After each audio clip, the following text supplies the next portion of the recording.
পরম পিতার রাতুল চরণে তোমাদের সকলের মঙ্গল কামনা করে আমার এই ভিডিও আজকের। এই ভিডিওটা আসলে 23শে মার্চ, ওই দিন আমার হাজব্যান্ডের মৃত্যুদিন ছিল। আমি ঠাকুরের সৎসঙ্গের আয়োজন করেছিলাম, কিন্তু অনিবার্য কারণবশত আমাকে সেটা আমার বাড়ির পরিবর্তে আমার মায়ের বাড়িতে ব্যবস্থা করতে হলো। কারণ আমাদের ওখানে তোমরা জেনে থাকবে, হাওড়া জেলায় জলের সমস্যা দেখা দিয়েছিল। 4-5 দিন কোনো জল আসছিল না, তাই কেনা জলেই সব কিছুর ব্যবস্থা, আর বৃষ্টিও পড়ছিল, যে কারণে আমি মানুষজনকে কোথায় ঠিকভাবে বসতে দেবো সেই ব্যবস্থা করে উঠতে পারিনি। তাই একদম শেষ মুহূর্তে এসে মাকেই দুপুরবেলা ফোন করেছিলাম। তা মায়ের বাড়িতেই সব ব্যবস্থা করেছিল, এবং আমি দাদাদের এবং মায়েদের জানিয়ে দিয়েছিলাম ঠিকানাটা ওখানে হবে, যেহেতু মাও দেয়, সবাই চেনে, অসুবিধা হয়নি। এরপর দেখো প্রার্থনা দিয়ে শুরু হচ্ছে ঠাকুরের সৎসঙ্গ। প্রার্থনা হয়ে যাওয়ার পর ঠাকুরের বই পাঠ করা হচ্ছে। আর যেহেতু মাইকের ব্যবস্থা সেই মুহূর্তে করা যায়নি, তাই ঠিকভাবে শুনতে অসুবিধা হচ্ছে, আমি বুঝতে পারছি, কিন্তু আমার ভিডিওটা দেওয়ার খুব ইচ্ছে ছিল, তাই আমি তোমাদের সাথে শেয়ার করলাম। একটু ম্যানেজ করেও একটু অ্যাডজাস্ট করে নিও।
পারিবারিক হিস্ট্রি এবং দেখতে গেলেন পড়ে যে পারিবারিকভাবে তারা খুব উচ্চবিত্ত এবং পড়াশোনা যথেষ্ট করেছে, মাস গেলে প্রায় কয়েক লাখ টাকা মাইনা পান।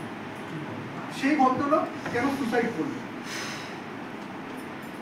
আরো ভিতরে পড়তে গেতে দেখলাম যে মানসিক অবসাদে ভুগছিল বেশ কয়েক মাস। পরমদয়াল ঠাকুর এই সৎসঙ্গের ব্যবস্থা করেছেন আমাদের দিন চলনার মধ্যে দিয়ে বিভিন্ন রকমভাবে খাত প্রতিঘাতে আমরা চলি। কোনো সময় আমাদের মনের ঊর্ধ্বসীমায় পৌঁছায়, কোনো সময় মনের নিম্ন সীমায় পৌঁছায়। আমরা যখন সৎসঙ্গে আসি, দাদারা মায়েরা কীর্তন করে, দাদার মায়েদের বিভিন্ন রকম আলোচনা শুনে আমাদের মনটা উত্তেজতে বসে, তখন অবসাদটা আস্তে আস্তে কেটে যায়। লকডাউন পিরিয়ডে এই বাড়ির মঙ্গল প্রার্থনা করে আমি, এছাড়া এখানে যারা উপস্থিত আছেন প্রত্যেক পরিজনের কারণে আমার আমাদের সৌরদাদা বললেন, তো তার আগে দাদা একটু বলছিলেন, ওই জন্য অবিন্দা একটা সুন্দর কথা বলছিলেন একটা কনফারেন্সে, যে যার যত সমস্যা থাকুক, আপনাদের যার যত সমস্যা থাকুক, যখনই কোনো অসুবিধায় পড়বেন আমার দরজা খোলা, আপনারা যোশীদিতে আসবেন, আমার সঙ্গে সরাসরি কথা বলবেন। মানে তিনি যে কতটা আমাদের বাড়ির মানুষ, এই দাদার এই ঘটনাটা আমি জানতাম না, আজকে এটা আমি জানলাম। এবং কনফারেন্সে এই কথাটা তিনি বলেছিলেন, এই কথাটার সঙ্গে যে তার একটা মিল, যে সেই মাকে তিনি যে তার নিজের সন্তান ভেবে তার সঙ্গে যে দেরি আলাপ পরিচয় করেন, তিনি আমাদের সঙ্গে সবসময় আছেন। যাই হোক, এটা একটা প্রয়োজনীয়। টিঙ্কুদা আমাদের হাওড়া জেলায় আসছেন 4, 5 এবং 6 এপ্রিল, শুক্র, শনি এবং রবি।